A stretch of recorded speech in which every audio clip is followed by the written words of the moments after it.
China's relations with the West continue to deteriorate, with both the UK and the US at war with Beijing on cybersecurity, trade and rule of law, but the UK has more to lose than the US if China decides to retaliate. The warning comes from Professor Adrian Pabst, Deputy Director for Social and Political Economy for the National Institute of Economic and Social Research, who told Express.co.uk that UK sanctions on China would see Beijing's retaliation causing a huge hit to the UK economy. Earlier this month, US President Donald Trump said his administration would look into putting sanctions on a list of 11 Chinese companies.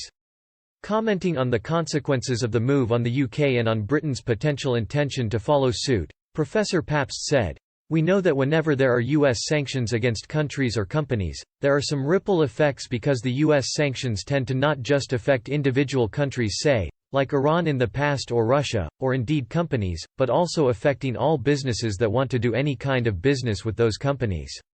So it can have quite a ripple effect. And so all will depend on exactly which companies the US chooses to put on the sanctions."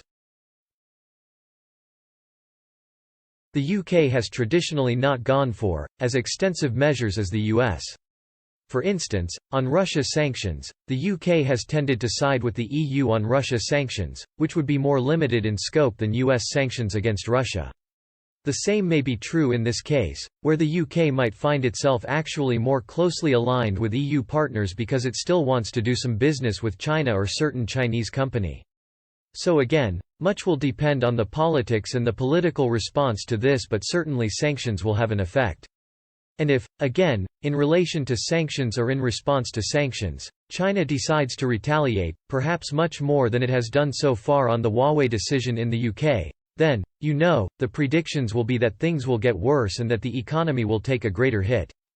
But as I said, it's really difficult to simulate something where you don't know what the political response will be in real time.